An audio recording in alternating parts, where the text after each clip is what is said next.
আরজিকর কাণ্ডের আবহে গ্রামীণ চিকিৎসক, স্বাস্থ্যকর্মী সহ রোগী ও রোগীর আত্মীয়দের নিরাপত্তার দাবিতে স্মারকলিপি প্রদান সিপিএমের। শুক্রবার জলপাইগুড়ি জেলার বেলাকোবার ব্লক স্বাস্থ্য আধিকারিকের কাছে 6 দফা দাবিতে এই স্মারকলিপি প্রদান করে সিপিআইএমের সদর পশ্চিম আঞ্চলিক কমিটি।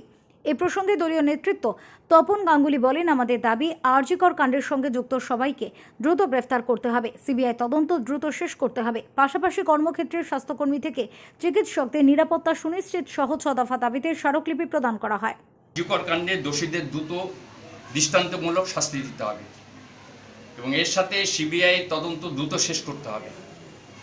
দ্বিতীয় আছে, বেলাকোবা গ্রামীণ হাসপাতাল সহ সমস্ত প্রাথমিক স্বাস্থ্য কেন্দ্রগুলির চিকিৎসক, নার্স সহ স্বাস্থ্যকর্মীদের নিরাপত্তা সুনিশ্চিত করতে হবে। তৃতীয় আছে, রোগী ভর্তি থাকে এমন হাসপাতালগুলিতে পুলিশের ব্যবস্থা করতে হবে। চিকিৎসক, স্বাস্থ্যকর্মী এবং রোগীর আত্মীয়দের নিরাপত্তা সুনিশ্চিত করতে হবে। জলপাইগুড়ি থেকে উজ্জ্বল হরের রিপোর্ট, ওঙ্কার বাংলা।